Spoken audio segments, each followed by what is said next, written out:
Hai guys, adakah korang sedang mencari sebuah truck pickup? Adakah Hilux terlalu biasa sangat untuk dilihat, untuk dimiliki?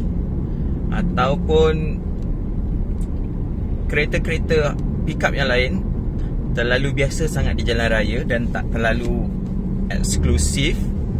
Jadi kalau korang mencari sebuah truck pickup yang kelihatan sangat premium dan masih lagi gagah dan masih lagi menonjolkan kekayaan korang, aku rasa korang dah boleh start untuk keluarkan duit dalam akaun tu untuk bayar cash untuk membeli sebuah truck pickup Mazda. Untuk makluman korang, Mazda baru saja melancarkan truck pickup BT50. Betul tak nama dia? BT50 di Thailand dan dijangka akan masuk ke pasaran Malaysia pada tahun 2020. Dikatakan pada suku pertama Mazda akan dibawa masuk ke pasaran Malaysia. Ini berita yang sangat baik yang ditunggu-tunggu oleh peminat-peminat pickup. Sebab jalan raya kita ni memang dikuasai oleh Hilux kan, sebagai model pickup yang menguasai jalan raya lah. Jadi aku rasa dengan kehadiran BT50 ni, BT50 ni, aku rasa ianya dapat mengambil sebahagian kek pasaran. Sebab ada juga orang bawa truck pickup ni bukan untuk bawa barang-barang besar pun. Dia lebih kepada bergaya je. Jadi kalau Hilux tu terlalu gagah, perkasa dia punya bentuk, sesuai untuk meredah segala bentuk muka bumi. Pada aku, kalau kau orang ambil Mazda BT50 ni, pada aku ianya satu pilihan yang sesuai untuk bergaya ala-ala macam tu lah. Ala-ala macam sukan tapi sebenarnya tak pernah masuk pun off-road. Tak apa, maksud yang BT50 ni tak boleh masuk off-road, boleh. Sehingga dia kata boleh masuk sehingga kedalaman 80 cm kedalaman kalau nak masuk ke off-road ni. Jadi pada aku ianya adalah satu pilihan yang baik, dengan bentuk yang lebih menawan, dengan diterapkan design Mazda iaitu Kodo, ianya nampak lebih menarik dan lebih soft sikit, tak terlalu keras macam Hilux. Walaupun setengah orang, kalau mata aku pun rasa macam janggal sikit lah sebuah design Kodo yang anggun tu dimasukkan dalam sebuah jentera yang ganas.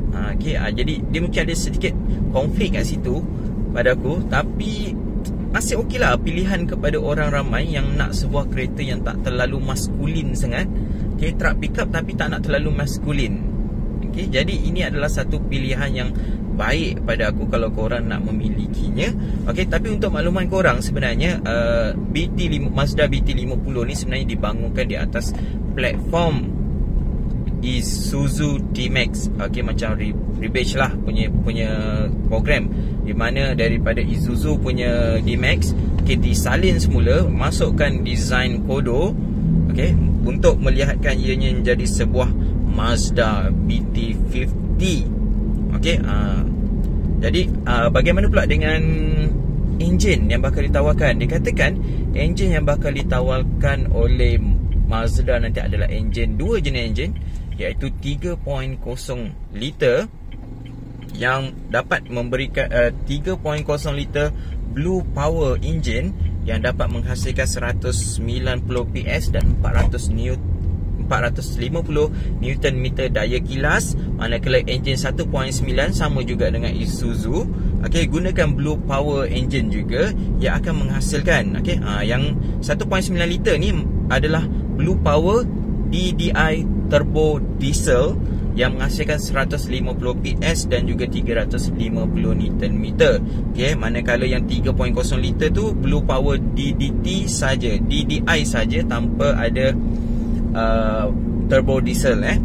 Jadi itu adalah dua pilihan yang pada aku agak menarik. Mungkin yang akan orang beli 1.9 lah kot. 3.0 tu meninggal juga nak bayar dia punya road tax dia tu. Tu masalah dia. Jadi aku rasa mungkin Mazda Malaysia akan bawa masuk satu variant 3.0 dan satu variant 1.9, ataupun dia hanya bawa 1.9 punya engine sahaja mungkin. Okey, aku tak pasti. Okey, kalau di Thailand didatangkan dengan dua jenis kabin, okey, double cabin dan juga freestyle cabin. Okey, di Malaysia aku rasa dia akan hanya masukkan double cabin saja, sebab freestyle cabin tu nampak sedikit aneh lah sebenarnya untuk pasaran Malaysia, dan dia tak nampak eksklusif. Dia nampak sangat macam bawa sayur dekat Cameron macam itu.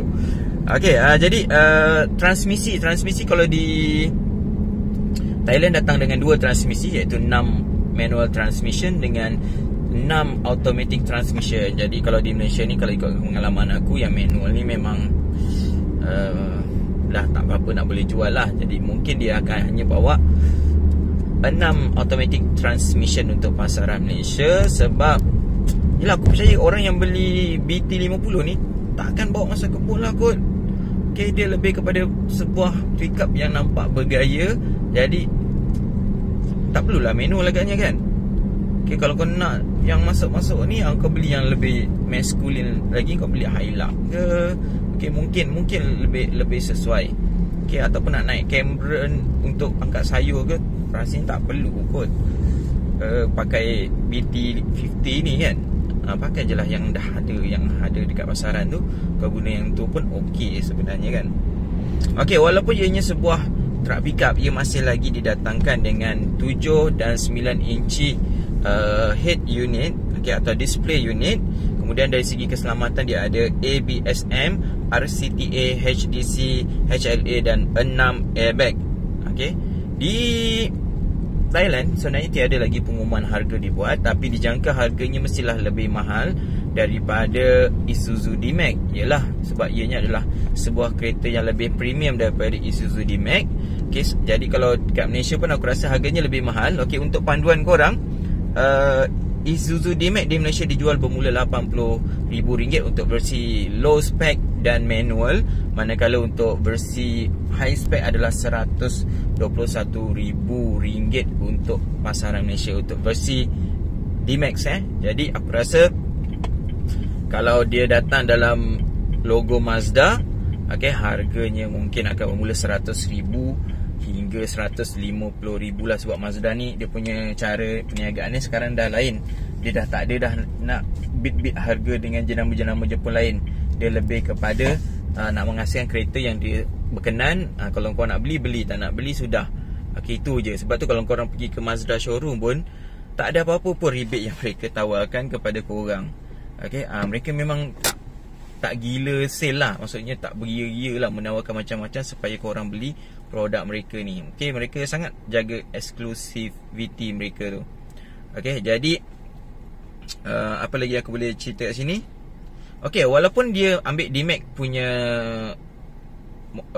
platform ataupun okay lah, D-Max punya pickup, tapi sebenarnya dia dah banyak rombak, terutama bahagian depan lah. Bahagian belakang aku tengok sama je. Bahagian depan dia dah ubah ikutkan Kodo punya design. Kemudian bahagian dashboardnya pun dah berubah secara total dan nampak lebih mewah dan lebih premium. Okay, nanti itu saja yang aku nak cerita tentang Mazda BT50 ni. Jadi jika korang ada apa-apa info tambahan, boleh gunakan ruang komen dan kita boleh kongsilah apa yang korang tahu, dan mungkin aku perlu perbetulkan apa fakta yang aku buat ni. Okay, jadi kita jumpa lagi dalam video yang seterusnya. Assalamualaikum.